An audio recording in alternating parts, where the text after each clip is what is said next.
Of the ridiculous healing rates on these scholars. Look at the health bars. Tell me that this is reasonable. Tell me this is balanced. All right, anyway, enough of me, mom. Let's see who's going to need to cry to their mummy, because we've got Divine DFP versus B. It is Mongols versus Delhi, which is fun to say, because with Divine in, you just don't know which one of the two he's playing. It's going to be the Delhi. Here we go. Here on Altai. Kind of intrigued to see how this one's going to play out, because this once again feels like it could easily be practice for the next round of Golden League, because in Altai, you're not allowed to play the Mongols. The weird part, though, is while B is here, so this is a clash of things in the pubs, right? So B is here, clearly practicing for the, off-Civ meta, right? The Mongols are going to be loud because they are terrible in Altai. The issue being is they're based on their generation, and a lot of the time they get something terrible like the stone outcropping is too far away, or the gold is in no man's land, as we're seeing here. So they're not that popular of a Civ. Divine, on the other hand, is taking a different approach to what's important for him for Golden League Round 2. Instead of choosing a Civ which will be allowed in Altai, he chose one that's actually banned. Delhi is one of the banned Civs for Altai. So instead, it feels like he's taken a different approach. While B is here trying to see, what kind of experimentation I can do, what new build I can discover, it feels like Divine instead is just trying to get that seed rank, right? He's trying to get the better seeding so he doesn't end up, doing the Hazza and facing off against Marine Lord in round 1. We'll see how it goes. Now, there has been some... Oh, no, you filth! I was about to say, there's been some criticism from some of our most lovable content creators and pros. I recall BC especially having some opinions of good old Divine DFP here. And it was because of this right here, on this Civ. Herbal Medicine. He's already queued it up. And this kind of says everything it needs to, right? Most players right now are respecting the rule set in place by Golden League and N4C. AKA, if you no stone walls in feudal. We've rarely been seeing that out of high-level pro players at the moment. No herbal medicine, because that's not allowed. No stone wall towers. These things are just not allowed. Divine isn't doing this. Divine instead is going for herbal medicine as his third tech as the Delhi. What does herbal medicine do? As you can see there, it juices up the healing rate of scholars to a ridiculous degree. Increases it by 100%. That is a ridiculous quantity, folks. It's incredibly hard to counter, and it's exactly why it's banned. It allows you to just circle jerk with scholars, so you can't kill the scholars, as they heal each other, and then when you're done firing arrows at them, they pat the heads of whatever you're attacking. It's ridiculously powerful. And the reason that Divine is doing this is because I can't 100% read his mind, of course. But the only reason I can think is he's looking for that seed. Because seeding will help you get better matchups. Remember, the way this works is the first rounds of Golden League, you get placed based on your seed rank for the quick ladder. So he's clearly trying to boost his rank on the leaderboard so he gets a more favorable matchup to open up the tournament. A little bit frustrating to see. I was hoping that we'd shift away from this, because one of my big hopes with Divine DFP is that he would be able to prove a lot of the people wrong. A lot of people were highlighting that all he was kind of doing was playing Delhi and Mongols all the time. I feel like at the moment, I've been watching play Mongols and Delhi a lot. He's at least been innovating his Mongol strats when I've been watching him recently, although there is still a lot of tower rushing coming out of him. It's just unfortunate that he had to make this choice here. We'll see what B can do, though. We already know how Herbal Medicine is going to work. We don't see what B is going to be doing in this game, because one thing this lad does actually like to do on Altai, he actually likes to go for the trade. We saw it the other day as French, and we're going to see it today with a Silver Tree. There it is. You know what? It feels good, doesn't it? When you say something and then it happens, right? And you can't know for sure. It's a gamble. But if there's anything I learned from Carl in Dota 2, you can be wrong 98% of the time. 99.9% of the time, actually, with Carl. But as long as you get that 0.1% right, that's what they'll remember. And it means we are getting that Silver Tree. The Silver Tree build that's actually pretty damn good on Altai. I've seen this utilized heavily on high view by Vortex to great effect, even up against high tempo civs like the Roots. Here on this map, it's very defendable, because you can easily plop the Silver Tree in the back corner, you can put 1 or 2 outposts down here, and you can outpost these gaps. And it makes it very hard for Divine to raid you. And Divine, he might not even try to raid you early on, because his intent is likely to play towards the sacred sites in the center. And the cool thing about this is because B is doing this build, he actually could sidestep that annoying timing we're talking about where Herbal Medicine is just outright broke. It will still remain broken, but the difference maker is because B's focused primarily on his economy and no early aggression, if he boosts his trade quick enough and he just bolsters himself in Castle Age, he might be able to reach a critical mass of Mangonels that just shrugs off any healing that Divine can do.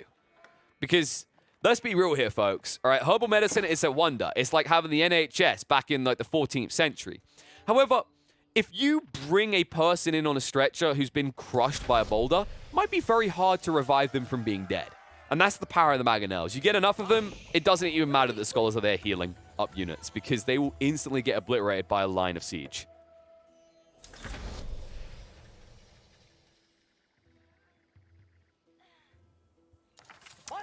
Well, let's see what the opening from Divine's going to be. So, straight away into the stables, as expected. Stables just a really solid opening for the deli. You get the inflated food eco, right, because of the gathering rates on berries, as well as doubling this capacity. So it's really beneficial to playing towards this. It sets you up really nicely in conjunction with the military efficiency. Production efficiency. What that does, by the way, for those that are wondering, it means that you can bank scholars inside your buildings, doubling the production rate of that structure. Meaning, in the case of the stable, Divine's going to be able to produce horsemen every 11 seconds. And horsemen really are the good bang for buck unit at this stage of the game. If you can afford them, they really do feel like the god tier unit from a generalist perspective. Yes, you can talk about unique units, things like Magadai and Knights situationally, but across the board, horsemen just feel like a solid unit. Ever since they gave the missile resistance back, they're not as squishy as they once were. On top of that, the rapid movement speed of the horsemen allows you to actually deny vision away from your opponent. And vision dictates a lot of your transition in the early game. And early game transitions are the most frustrating part of the game. They're the most delicate stage, right? Like, if you build the wrong military structure first of all, and you find yourself at a disadvantage, it's a heavy investment at this stage to build 150 wood again. And also, because you're only doing it once, it takes a long time to reach the critical mass of the unit you're transitioning to. It's not like when you see someone on an HRE player boom up into Imperial Age and drop 10 racks, and then in the next 2 minutes build a good standing army. It takes a much longer time in this sort of state of game.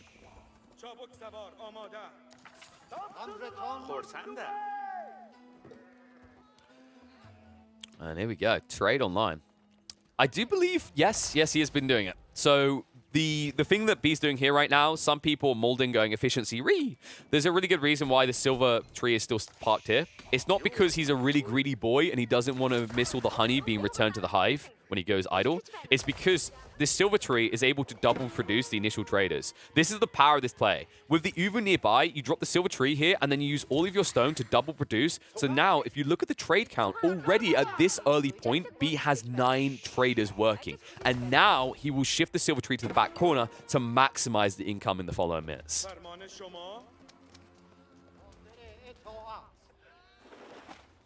Now, we do have to be weary that this could be the fake Divine DFB. Although, if I recall correctly, the fake Divine DFB is he not playing...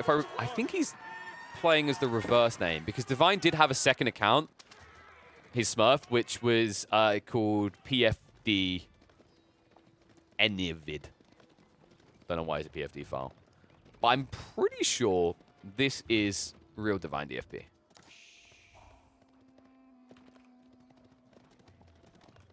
I'm going to roll with the assumption it is.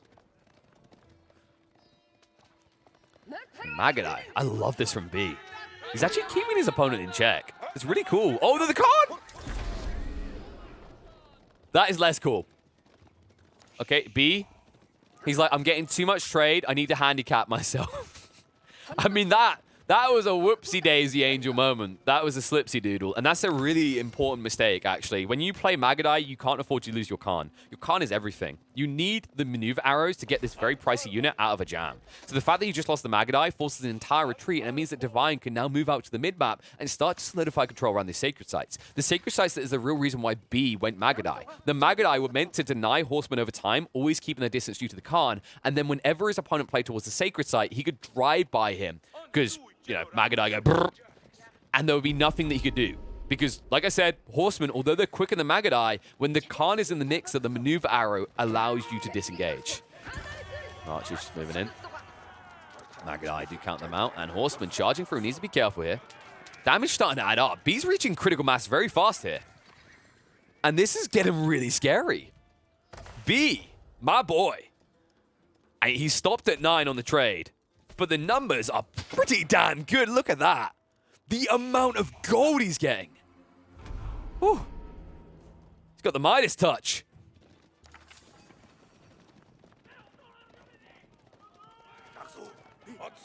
Anything he touches does seem to turn to gold. I mean, this lad has been innovating so many different civs. We've seen him do it with the Rus, been experimenting with the French, and now with the Mongols as well. What a spicy demon. And there you go. There's the Herbal Medicine heals. Ridiculous. Pats the head, they never die. Clearly this archer here was neglected by his parents. They never gave him appropriate attention, because apparently being patted on the head simply allows him to forgo ever dying. That's a powerful juju move right there. It's just ridiculous. Like, maybe if they at least had, I don't know, some sort of bar of energy, then the Herbal Medicine itself wouldn't have been this absurd. I think the kind of cry for help that a lot of people have been looking for is that they change it so that you can't heal attacked units. I don't know about that one outright. Maybe just a bar would be a good way. I mean, these Magadai, I wish they could be pet on the head to feel better. So much heavy damage here.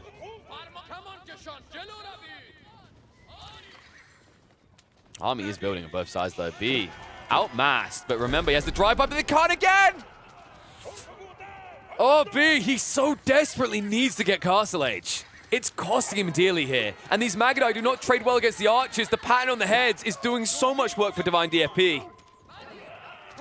Magadai is getting mighty bulky, but so is the front line from Divine. He's never sacrificing that much. Needs to be careful with the horsemen.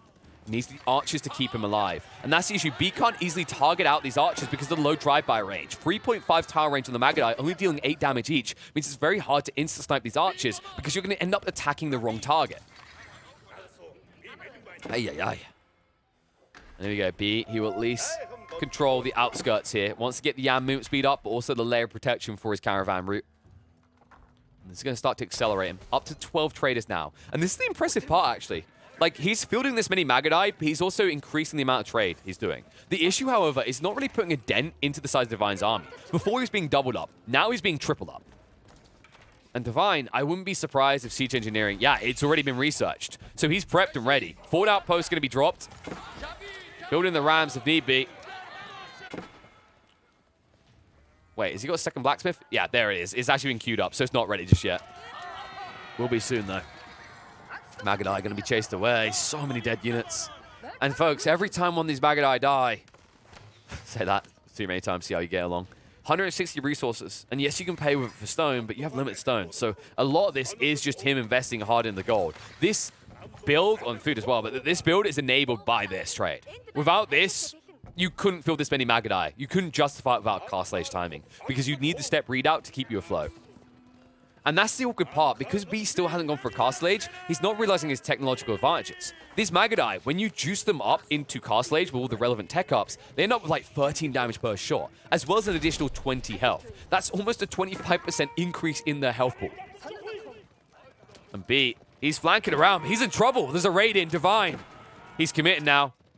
The Magadai drive-by, it's the only choice that B has, but he's about to come under fire. Needs to rebuild a force back in base. Outpost won't last long. Magadai trying to pick apart reinforcements. Doing a good job of it, actually. There's enough Magadai here. Divine's in a bit of trouble.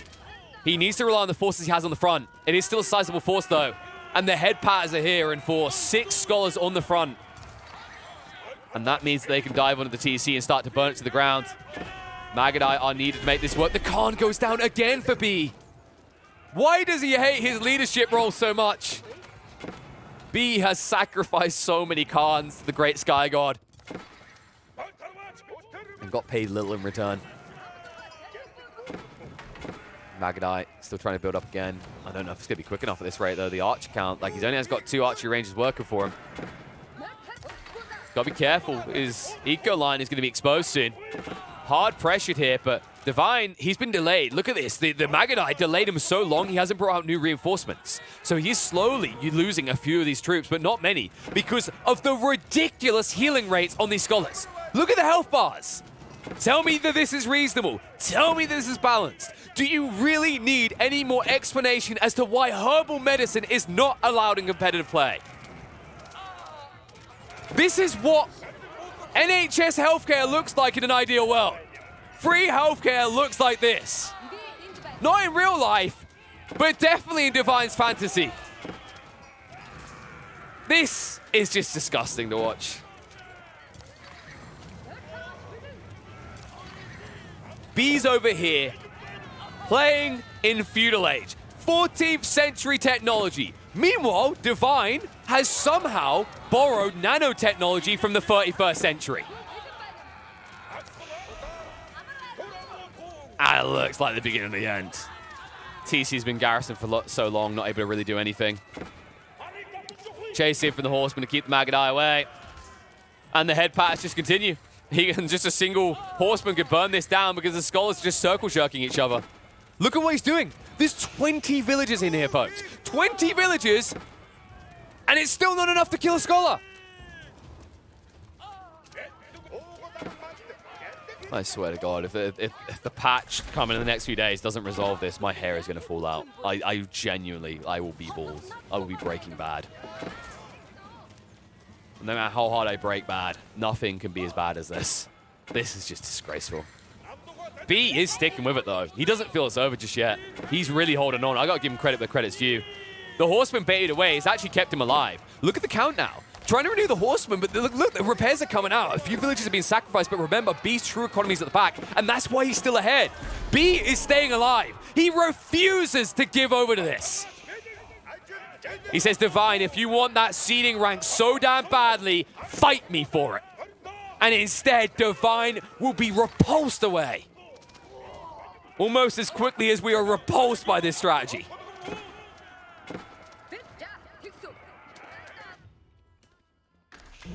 What a play from B to salvage this, to stay alive. But the concern is that Divine, look what he's done with his timing. He's ready for castle now. B is stuck here. He will have to address this fast. The good news, however, for the B fans, for the Herbal Medicine haters, is that there's a lot of Magadai in the field. So if Divine insta-invests into that castle age, he could get punished here.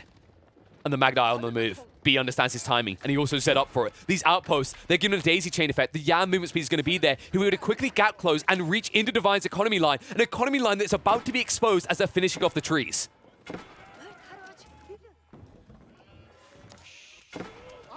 And this could sting. Needs to be careful, taking a lot of damage from the defense as he moves through, but he's in. Divine is going to have to grind everything to a halt as he tries to retreat away. B, riding in like a true Mongol horde here, looking to punish his opponent. It's paddling time, he says. Not able to get in, though. They can't dive the TC. There's just too much arrow fire. Remember, the Magadai, only 1 range resistance and 85 health. Makes it impossible. But he can at least stop the economy. And while he's doing this, B does have the flexibility to try and scale himself. But the issue is that Divine is riding in again. The horsemen this time looking towards that caravan line. They're going to try to breach. B wrapping around. Will find some villagers at the back. He got into the food line. Damage going to be done, but he doesn't stick to it. So missed opportunity here. B wasn't paying attention at that moment. He just clicked by. Kills off 1 or 2 units, but misses the opportunity to extract 5, 6 before leaving.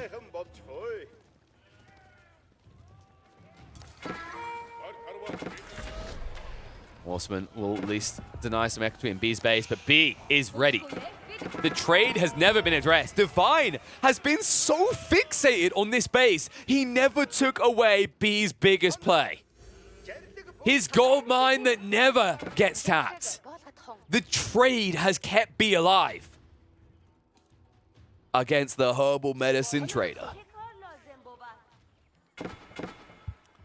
And there is no way that Divine didn't see this.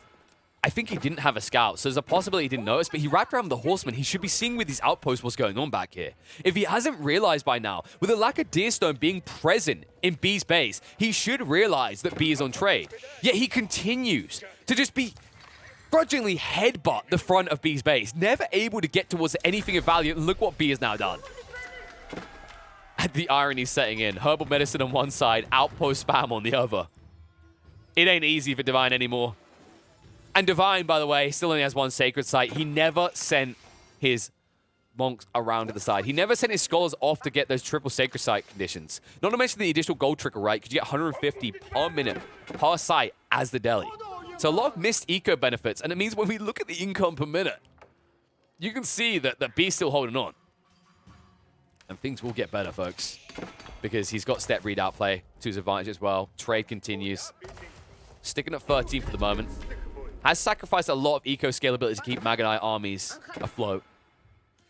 Because, well, Magadais aren't cheap, remember. Costing you 160 resources per. And Divine, here comes his new power spike. Ellie boys in the field. Elephants that aren't an answer to Magadai, though. And Magadai that are about to get upgraded, unless he wants to transition. But nope, it is going to be harder than Magadai. Veterancy and probably Bolim soon afterwards. But still not that much of a boosted military district. That's about to change. Siege Workshop's coming out. And he'll need them because his opponent has gone for the double Maga now. But look at the damage now. Up to 11. 105 health as well. Soon to get better because once he gets the Bolims, it goes up to 12. And if he chooses to drop a Blacksmith and go for those additional upgrades, well, that is when you become a Leviathan in the field. And these small cuts, these raiding forces, these small contingents of Magadai, the damage now starts to add up. Even with the textiles, Divine can't do much to protect his villagers here. He's torn.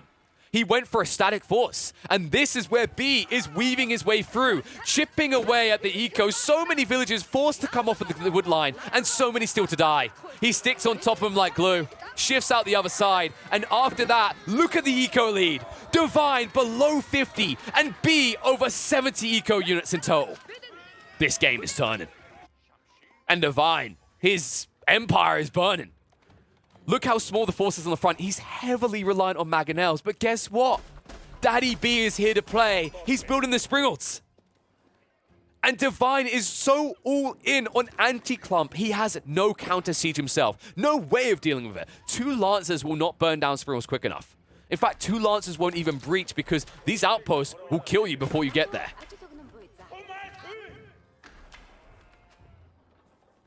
Yam network almost researched. That's the thing, by the way. Like the trade has been benefiting from the Yam, but other units haven't. But that's going to be fixed now. Everything gets the movement speed juicer. Really important for the Springles as well. So now the Springles can easily disengage with a 1.01 movement speed, which he can improve further if he chooses to go for the greased axles. If he even feels he needs it. Magadai continue their raids, by the way, this whole time. And Divine DFP. The Herbal Medicine villain in a lot of people's eyes in this game. Well, it's starting to play out like a comic book series if that's the case, because he's down to 35 eco. B is about to crack 80. He is fully recovered, and he's starting to look stronger. Military difference has evened up, and that economy lead is going to propel B to higher numbers still. Still no Bolims yet. Actually, no, he's researching it somewhere. Okay, it finally came through. There you go, folks. 13 damage on each of these Magadai. They sting. And you've built a war elephant. You don't even have ranged in your contingent. And Springle's rolling out. Mangonels are going to insta-die one by one. He can't roll them away quick enough. One's down. And Divine calls it straight away. B with the unbelievable hold. Where many would see sadness and despair, he sees hope and realizes that hope as he slays the Herbal Medicine spammer. What a god! Oh, yes, B! Never give up, never surrender!